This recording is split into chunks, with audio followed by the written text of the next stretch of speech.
I don't just talk about other people's stuff, I also make my own. Books in particular. To date, I have 4 books you can check out on Amazon. Operation Red Dragon: The Daikaiju Wars Part 1, Occult Mafia, Emerald of Maddox City, and the short story collection Assorted Absurdities, Tales of Kaiju Punk and Other Genres. Hop on down to the description for Amazon links to all 4 books. Enjoy whichever ones you read, and enjoy the video. Hello, ladies and gentlemen. I'm the Omni viewer, and I've remained pretty quiet about all the recent news that's been going on with DC Comics in terms of their movie branch because, well, honestly, it just felt like it would be white noise at this point, and my stance on the whole thing is honestly kind of neutral. On the one hand, yes, it's really kind of horrible the way they treated Henry Cavill, how he was passionate about the character. People actually liked him, even though they didn't actually express it when he was in the movies. And the fact that they just brought him back, had him announce it and everything, only to then unceremoniously say, "Oh, whoops, sorry, no, you're out." That was that was a crummy move on Warner Brothers' part. At the same time, though, I kind of feel like that's showbiz. Actors get replaced in ongoing franchises all the time. Next time you see Edward Norton, ask him how that second Incredible Hulk movie is coming. Remember that? So, yeah, on the one hand, I did want to see Cavill come back as Superman. I wanted to see them continue that particular direction for the DC universe. Then again, I've been on board with the DCEU from the beginning.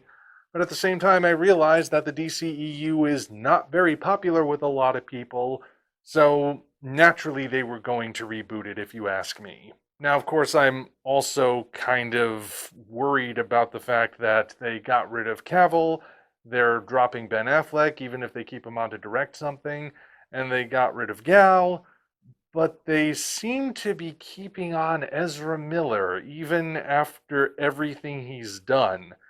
And it's not like this is allegedly stuff he's done. Like, there's no ambiguity he has actually done horrible things. And yet, Ezra is still on board. That makes no sense in my brain at all. But who knows? It's possible that when Flashpoint comes out, it'll wind up being a huge box office flop, and that's when they'll finally drop him. But we'll see at this point. Anyway, the past is past. There's no changing it now. They're clearly moving forward with a new plan, and the first step of that new plan has just been announced by James Gunn. So, I thought I'd share my thoughts on what I think it's looking like. And I think I'm going to start with the series that were announced. All the series, according to him, are going to be in universe with the movies. So, I'll start with those, because I think the movies are a slightly bigger deal. The first thing he announced was a series about Amanda Waller, simply entitled Waller. That is certainly unexpected. Amanda Waller is, of course, a significant figure in the DC universe because she's essentially one of the most powerful characters, not in terms of superhuman abilities or anything, but just in terms of position. What she Basically, she is a very, very high ranking government official who just her mere presence lets you know that things are not going to go very smoothly for the heroes moving forward. I will say, I'm curious to know what that's going to be like going forward because usually when I've seen Amanda Waller implemented, she's not the protagonist. It's more that she's, I don't want to say a secondary character or tertiary or anything. It's more like she comes in to, she's like M in James Bond, where she is important. She will often set things up and lay out the stakes. Sometimes that's directly connected to her, but that doesn't necessarily mean that she is the main character or that she plays an active role from that point onward. She is a bit more hands-on than M has ever been, but how are they going to work that out? Like, is it actually going to be about her going through her daily life? and her job as this powerful government woman in a world where superheroes exist? Or is it going to be like an episodic thing where she sets up a different mission each time and is trying to run it like each new episode there's a new task force X, and every time they wind up getting killed or just sent right back to prison? I don't know. It's gonna be tricky, I think. But I mean, it could work. Amanda Waller hasn't really ever gotten the spotlight from what I've seen before, so maybe putting the spotlight on her is the sort of thing that could actually be a good thing. It could be the sort of thing that we never knew we wanted. Or it could not work. I'm I'm just unsure about it. Then he announced lanterns, and there's one part about the way he described the show that has me worried, and one part that has me really intrigued. The thing that has me worried is the fact that he said it's going to be taking place predominantly on Earth and be a fairly grounded series. And that doesn't feel right for the Green Lanterns. Because the Green Lanterns, I mean, that is perhaps the one concept in DC, at least the one A-list concept that has the most possibilities. I mean, their power is a ring that can literally form anything they can think of out of green energy, whatever. And their domain is the entirety of space. They can go to any planet, encounter any beings, and the possibilities are limitless. And you're taking all of that and you're condensing it to a single planet, our planet, and saying it's grounded? That feels counterintuitive. It feels kind of like it's missing the point. Yet at the same time, he said that the eponymous lanterns we'll be following are Hal Jordan and Jon Stewart, which could make for an interesting contrast. Because, like, they are different personalities.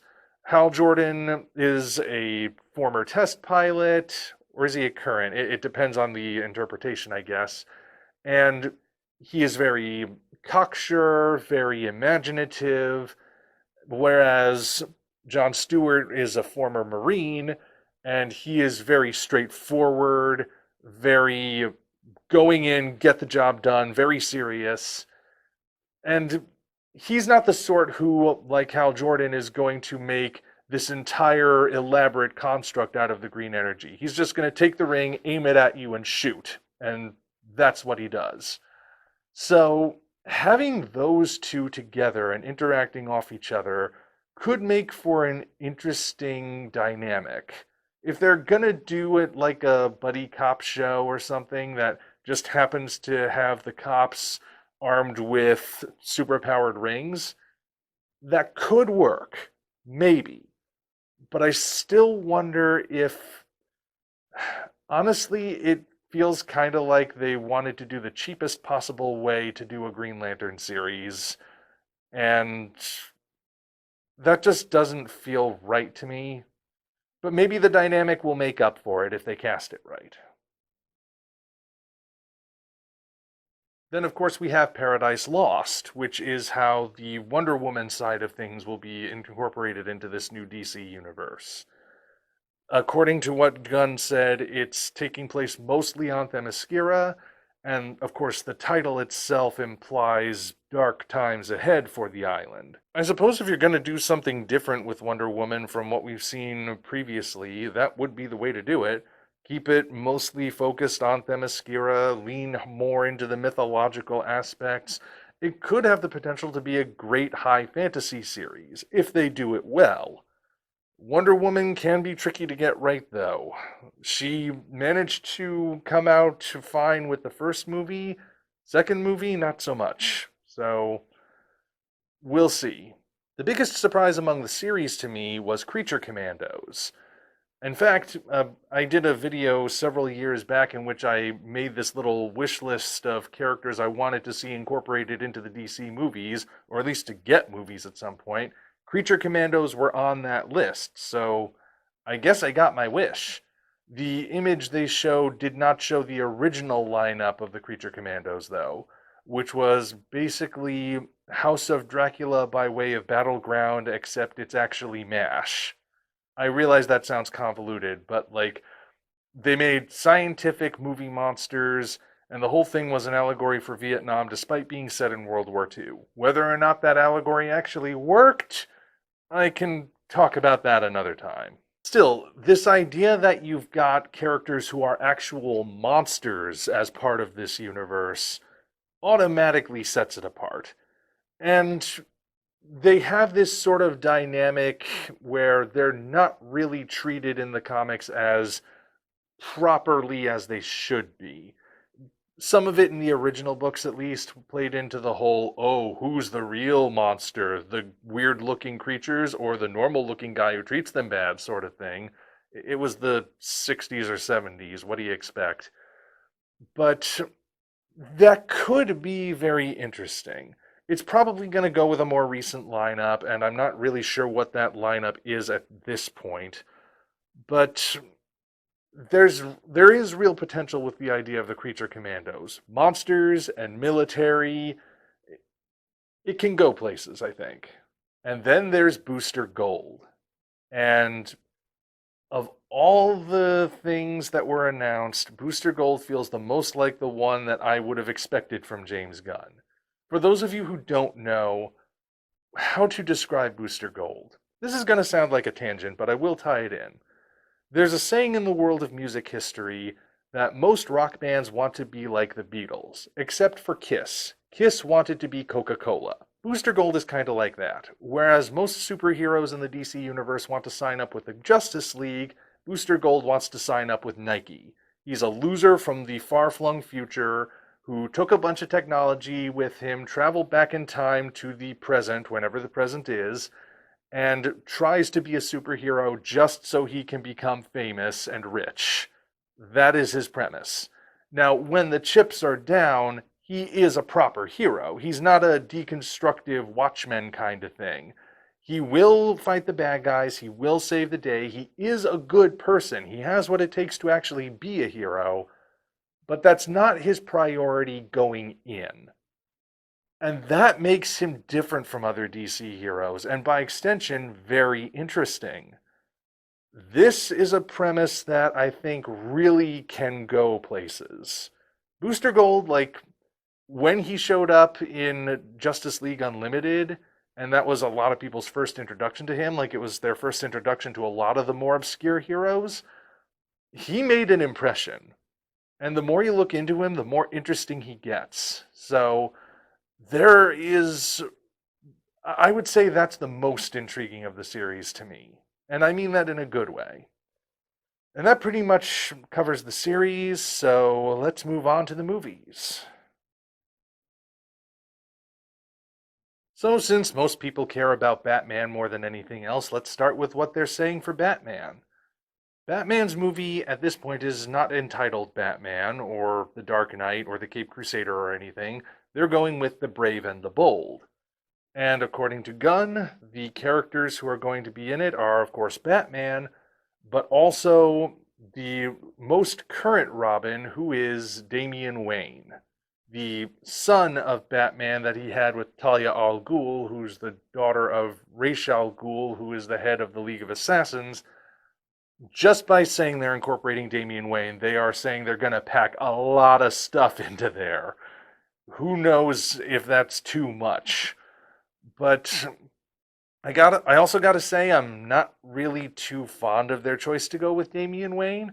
I get that they maybe don't want to go back to Dick Grayson again, but the few books I have read with Damian Wayne in them have convinced me that I don't want to read anything else with him in them, because I find him really irritating. But that's what they're going with. I don't know. They didn't say a whole lot. They said this is more about setting up the Bat family, which, that could have potential. It's not really a Batman story we've seen done that way before. Like, most Batman movies are about him being a loner. The only time that the movies have ever really gone into the idea that Batman needs people are, well, it was Batman Forever, really, and kind of Batman and Robin, but nuts to that one. I'm talking about movies where Batman starts out as a loner, and Batman Forever is the only one I can really think of where that's the case. I don't think The Dark Knight Rises counts, because that's also about him ending it, but either way, the fact that Damian Wayne is in this does have me kind of going, stay back, but depending on how they do it, you never know. Characters who have been irritating in the comics or bland in the comics or something can sometimes be portrayed better in other mediums, and that can affect the original comics. Well, not the original comics, but they can affect the comics going forward. So who knows? Maybe they'll be able to get Damian Wayne right in a way that I can actually tolerate him. The Superman movie they announced is entitled Superman Legacy. And again, would have been nice if they brought back Henry Cavill. I'm on his side, believe me. But they're going forward with something else. That being said, I do think there's reason to wonder about this particular Superman movie. Let's put the pieces together and see if you follow me. Okay, so first of all, the title is Superman Legacy. What does legacy mean? Well, usually it's something that a person leaves behind. Not necessarily something physical, but something like an institution or a family reputation. Something that will last through the ages that people will think about and associate with that person. And a legacy usually implies that the person who left that legacy is not there anymore. Whether they died or they just left that area, the absence is implied by the word legacy. And when visualizing this for the video, they picked an image from All-Star Superman. Now, All-Star Superman is considered one of the best Superman comics of all time, and its animated adaptation is considered one of the best animated DC movies of all time. It's the story that a lot of people say does the best job of distilling everything great about Superman. Not just his abilities, but his personality, his character. It's the book that people point to when they hear somebody say that Superman is boring and overpowered. They say, no, read this book. You will see how wrong you are. So I recommend it. I recommend reading All Star Superman or watching the movie or anything. But at the same time, All Star Superman is a book where Superman is dying. And minor spoiler, he does not get better at the end. This is a permanent death. Of all the comics they could have chosen to visualize this movie, they went with that one. They didn't go with Superman for All Seasons. They didn't go with Superman for Tomorrow. They didn't go with Action Comics #1 or one of the New 52 reboots or something. They picked a story that is Superman at his best, but also Superman at the end of his life for a movie called Legacy. Then, of course, we can tie this into how there's another movie on the docket entitled Supergirl, Woman of Tomorrow. And hey, Supergirl's long overdue for another movie. She only had that one in 1984 that's considered like one of the worst superhero movies of that decade. So, sure, bring her back. And the description they gave about how she'll be different from Superman could potentially work. But again, let's juxtapose that with the Superman movie. Superman's movie is named Legacy, about what he leaves behind when he's gone. Supergirl's movie is entitled Woman of Tomorrow, which is about looking forward and going into the future, where it is assumed she will be as well. And then, of course, we remember that the original plan for the Flashpoint movie was to reboot everything so that Superman could be replaced with Supergirl. I wonder if that's still the plan. I can't say anything definitive at this point, but I do think there is cause to wonder. The biggest surprise for the movies is the Authority, which are not originally from DC. They were from Wildstorm, but Wildstorm got bought out by DC and have been steadily incorporated into the comics. So Wildstorm was one of those third party companies that were all like, we're not DC or Marvel, we're getting it edgier and deconstructive and stuff like that. And there are some interesting stories that have come from there. The Authority, specifically, though, is a deconstruction of Justice League. So all the characters are meant to be like the members of Justice League. You have a stand in for Superman, a stand in for Batman, a stand in for Wonder Woman, etc., etc., etc. So that's curious that that would be one of the first movies they announce. How are they going to explain these characters who are basically, I mean, they're called the Authority for a reason. They are not really good guys. How are they going to explain them existing in the same world as Superman and Batman and all the others? That's the part that's really got me wondering. As for why they were selected, I've got a feeling it has to do with representation, because the Authority is notable for having their Superman and Batman allegories be a couple. And yes, they are both men. So you have two gay protagonists in this movie. And it's not like what DC's been doing recently, where they take characters who were like straight for decades and suddenly going, oh, look, they like men now, or giving a character a gay offspring who then takes over the role. And of course, everybody always hates when it happens and they wind up regretting ever making the decision in the first place. No, this is baked into the story. These characters, who are they? Apollo and Midnighter, I think? That's probably not right, I don't know. But they were gay from the beginning. That was always the intention. So it's not like you can look at that and say, oh, they're changing it. No, that's not a change. And I have a feeling that might have played a role in why it was selected. I can't prove it, but that's just the one thing that comes to mind when I think, why the Authority of all the other titles? And we'll see how it works. And finally, there is Swamp Thing. Swamp Thing, of course, being one of the more inexplicably popular DC characters because he's so atypical from the others. He's a humanoid salad, basically. And yet, he's really popular. Credit it to Alan Moore, credit it to comics being kind of weird in the 80s and him being so different. Whatever the case, Swamp Thing has been really popular in the DC universe, and he is finally getting another movie.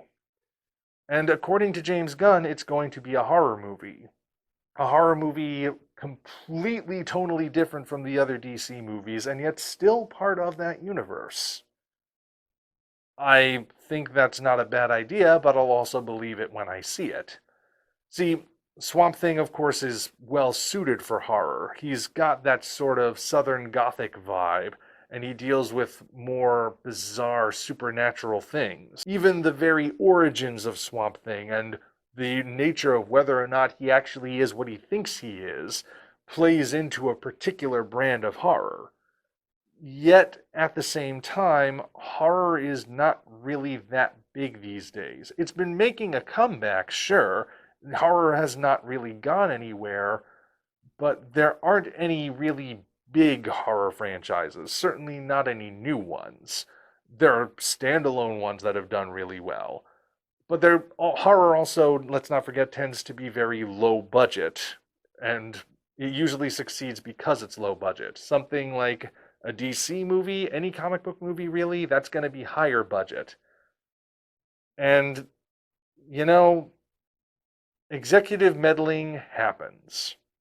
I don't necessarily know if just because James Gunn said it means that Warner Brothers will allow it. Even knowing that there has been a huge regime change with Warner Brothers, they're gonna go with what's marketable ultimately. And will horror in a comic book universe be deemed marketable. There is the advantage that it's Swamp Thing, and Swamp Thing does have a popularity. He is well known. But ultimately, who can say? I mean, let's not forget the Marvel Universe, the MCU. After Phase 1, they said they were going to start branching out in terms of genre, and there were a couple movies where it seemed like they were actually going to make good on that promise, but then they very quickly fell into a very specific formula that they basically haven't deviated from since. And so they never made good on that promise. By announcing that Swamp Thing is going to be horror, that's putting forward the promise that DC will be different, but will they actually follow through? That is the question. You know, speaking of which, I'm still waiting for them to announce the Question as a new character in these movies, but I'm also not holding my breath. Well, anyway, I guess my overall thoughts on where the DC movies are going from this point is that I'm not entirely sure. I can't say that there's anything that's really got me thinking it's 100% a bad idea, but every single one of them basically has something about it that's making me think something's off. Something's not right. Something's gonna come at us out of nowhere and make us wonder what they were thinking. It's possible. Maybe everything will work out for the best, but we will see. That's all I've got at this point because that's about all that's really available. So, until such time as we meet again, this is the Omni Viewer signing off. Congratulations, you reached the end. If you enjoyed this video, you might want to consider supporting us on Patreon. Of course, the other way to support us is to go to Amazon and check out our books, Operation Red Dragon, The Daikaiju Wars Part 1, The Occult Mafia, Emerald of Maddox City, and Assorted Absurdities, Tales of Kaiju Punk and Other Genres. Also check the description for links to DeviantArt and other platforms we operate. Thank you all for watching. We'll see you next time.